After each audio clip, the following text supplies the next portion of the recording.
There is some really extraordinary ideas in this movie. I found it very engaging. It moves very quickly. Basically, it's about this guy that raises his family out in the wilderness so that they can learn like primitive skills, and they also educate themselves through reading a lot of classical literature.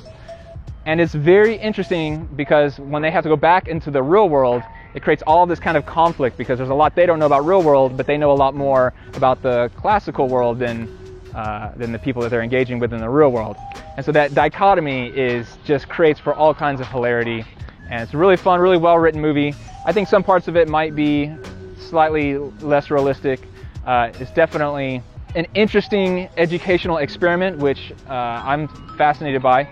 I always thought when I was teaching that type of teaching would be very appealing because, you know, when you see how poorly that we use time and how many resources are wasted putting all these students in a room together and then asking them to work by themselves instead of engaging with each other, I saw all kinds of problems in school. Every teacher sees the problems inherent in these kind of systematic ways that we teach people.